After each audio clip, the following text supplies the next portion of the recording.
Well, hello, and welcome back to another Rise of Empires video with me, Mr. Gill. Thank you so much for joining me, and thank you so much for all of your previous views, likes, comments, suggestions, subscriptions, and all of that jazz. Today we're going to be talking about the Dragon and the White Crow. The Dragon and the White Crow. Everybody gets a dragon. Everybody gets a dragon from level 1. You've seen this little dragon here. It is an egg at first. You breed it with the power of the faith, and then you feed it by hunting and all of this stuff, and it grows up. Everybody gets this dragon right at the start, level 1. It's one of the first things you get in the game. This dragon enables you to have various buffs. If we pop into Alaka here, Power of the Dragon, we can see various buffs here that when activated give us development things. So these things here are increasing production and gathering and blah blah blah and all of that kind of stuff. Then what happens is the White Crow occurs. So the White Crow, as far as I can tell, is a building that is available to build after or within the first 30 days of a server being born. I'm saying that because I think I roughly started about 2 weeks after the server started, and then about 2 weeks in, it was last week, we got the option to build the White Crow. I haven't been able to find any information on that, whether it is 30 days, whether it's the server level or something like that, but I'm pretty sure it's tied to the age of the server.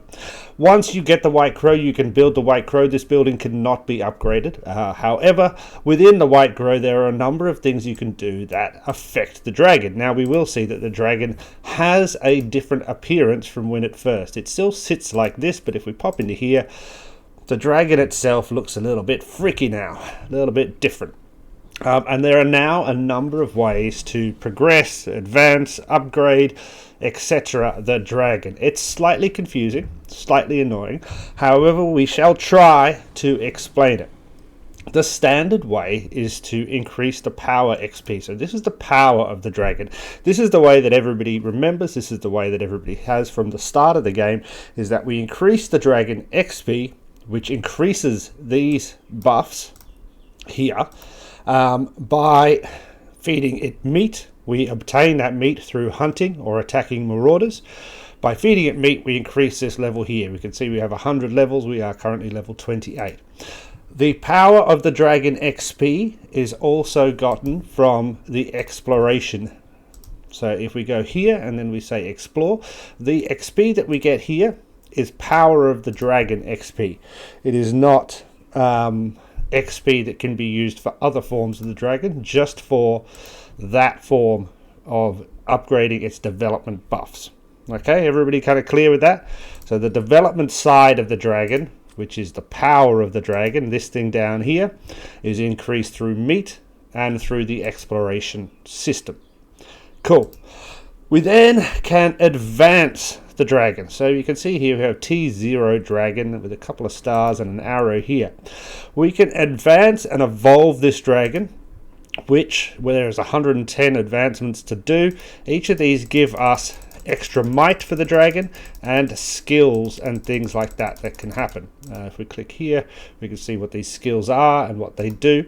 Now, to advance the dragon, we require blaze stones. Now, I currently do not have blaze stones. Blaze stones you get from Alliance Honor events, which we have not yet seen. I do believe this warm-up match maybe is an Alliance Honor and will give us the chance to get blaze stones. I will have to confirm that in a day when that happens. But otherwise, I think that's the only way we get a blaze stones in order to advance the dragon, which adds to its might and gives it some extra kind of buffy skills there. Cavalry might goes up 5%, dragon might goes up as well. We can then upgrade skills of the dragon. Okay, so if we click down here, we can see there's some skills here. Devastating Fire is a current skill. Next level, it'll go up to 100%, etc., etc. These skills can be upgraded with something called the Words of Truth. Okay, so the Words of Truth you can get through doing the tasks at the White Crow. So this is the White Crow. The White Crow is a building that basically gives you an array of tasks to complete every few hours. By completing those tasks, you're going to get things like gold, wisdom medals, courage medals, hero experience, recruitment tokens, dragonite, lots of other resources, and you will also get those words of truth.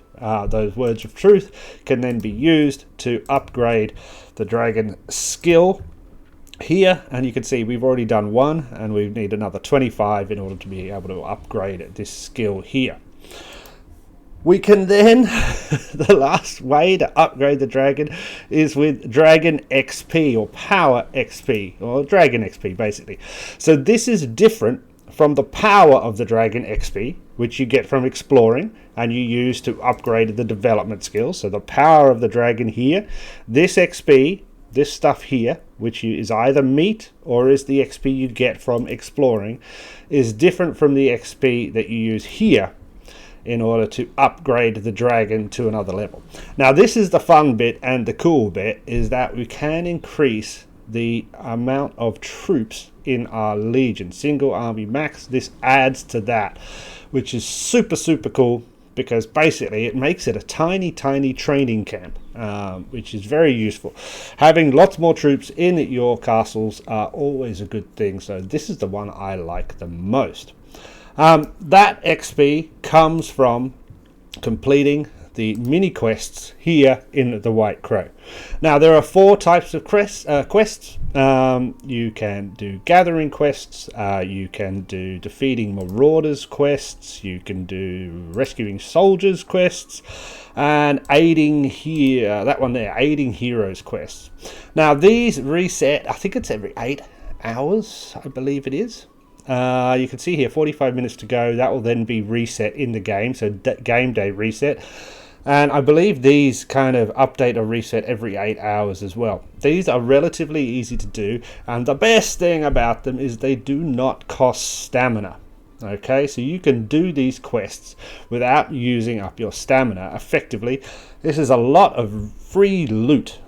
Yeah, lots and lots of free loot.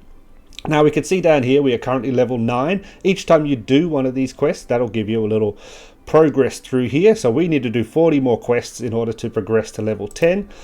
By progressing to level 10, we're going to have access to more higher tier quests. Okay, the higher the tier of the quests, the better the resources and the loot is going to be. So we really want to get that up as fast as possible. Now when you first start doing the White Crow quest, you will also receive various bits and pieces of the story.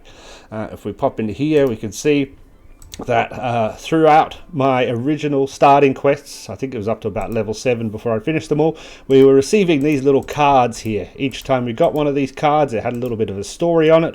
We put them all together, we opened up this balance of power storyline, storybook, so to speak, and that gave us a few gems. King's Ballad, again, we opened that up, gave it a few gems. Wall of Shields, oh there we go, look, we forgot to click the gems. We got 100 gems there as well. We can see down here that there's more coming soon, and then we can see here the hero Riddler music. I don't know what all of this stuff is. To be honest, great. We got like 500 free gems out of it. I don't want to read a story. I'm not here to read bad poetry or bad fantasy. And all apologies to whoever wrote those. But if you were a fantasy writer, you'd be writing a book. You wouldn't be writing these tiny things for this silly game.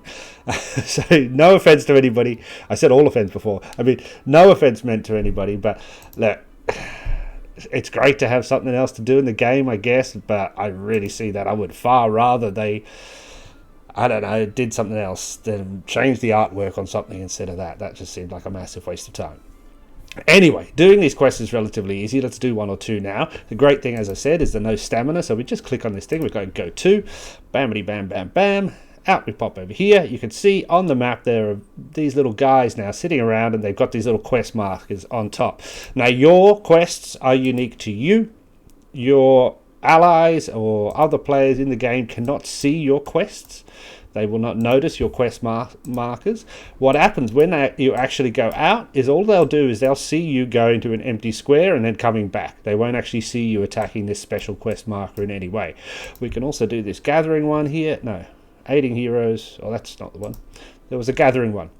In the world screen, there is also a shortcut button here, which will take you straight back to the White Crow stuff, and then we can click on that, go to gathering, go like a so, go like a so, and go like a so. March, bang. Now, as I said, remember the key is that we do not have to use stamina for this, so this is a great, fantastic. Oh, I didn't do that one, did I? Wait, what have I done?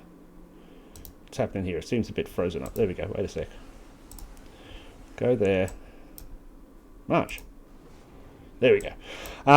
This is a fantastic way of getting extra resources, and more importantly, those courage and wisdom medals are super useful. So this is really cool, and I absolutely love it. But it's a little bit complicated, as I said. So there are effectively now 4 ways to kind of progress the dragon, so to speak, by advancing it through blaze stones, by upgrading it through using normal power of the dragon XP, by increasing its skills using words of truth, and by increasing its power using power XP. So 4 different ways.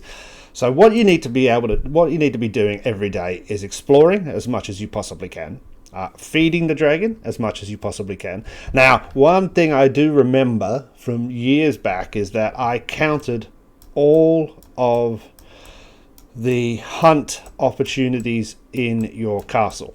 Yeah, so there's a little, where are they? Where's the deer? There, see these deer guys out here? I hunted them exclusively for like 2 hours, and what I found was that after 100 deers, they did not respawn. I'm pretty sure it was 100. I think I lost count at one point, so it could have been 95. But unless that's changed, you have 100 opportunities to hunt the deers per day before they will not respawn. So make sure you do as much of that as possible. So make sure you're exploring. On this win here, make sure you're feeding the dragon all of this meat that you can get. So make sure you're hunting as often as you can. And then make sure that you are periodically completing your White Crow quests in order to gain XP for the dragon, and also to gain all of this lovely resource. Now, did that give us any XP for the dragon? I don't think it did. Dragon, we had some already, didn't we? Oh, I don't know. Let's actually, does it give it to you? Does it show that it give it to you? I think it doesn't show that you get it. One sec, I thought I saw this before. Let's just pop out back into here.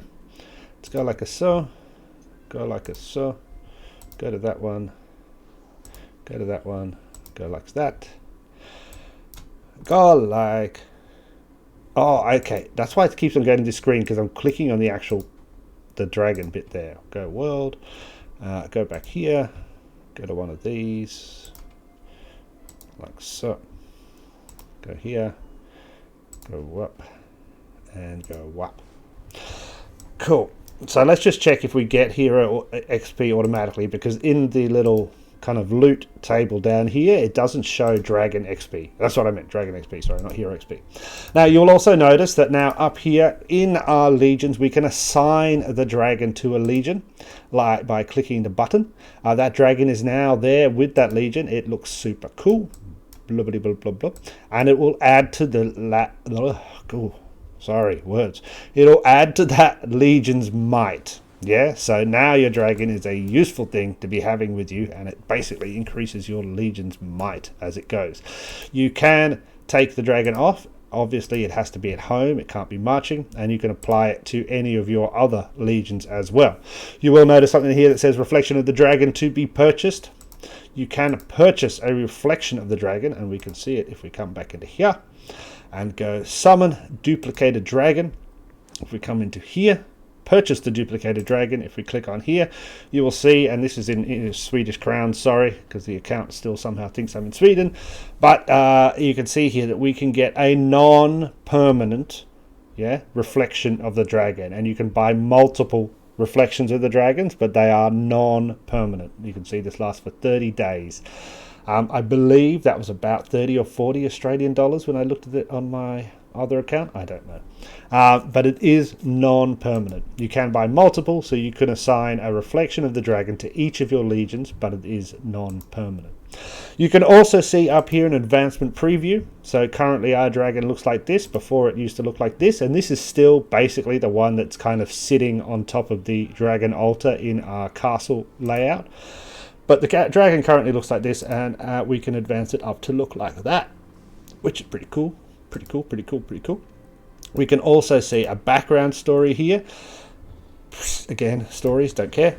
We can see a stats overview, which is telling us currently what the dragon and its upgraded skills, levels, etc. is doing for us. We can also obviously see in the Power of the Dragon here all the kind of development things that it's doing as well. Now let's just check. Did we get hero XP by default? We did not. Defeat the Savage Giants or complete quests at the White the Savage Giants. That is actually interesting because it makes it more worthwhile to attack the giants, doesn't it? And we do like attacking giants. So we will make sure we do some of that as well. This weird marshmallow is... I like it. It's a very odd little thing. I guess it belongs to this guy. It seems to be floating quite high away. Yeah, maybe. I don't know. Why is a marshmallow? What a weird skin to sell. How much is it? 230. I think that's about 20 bucks. About $20 to get a permanent marshmallow cloud above your castle. What does it give you? 5% C. Okay, I'm not going to get distracted by a permanent. Anyway, I hope I've explained a little bit of the dragon and the white crow to you. Basically, it's just another kind of way to be gaining resources, those all-important courage medals and wisdom medals, and it gives you another element of buffs that you can add to your castle, which is fantastic and much needed. Let me know down below if you have any questions. Thank you so much for watching. Make sure you eat some cheese today. Take care of yourself. Bye.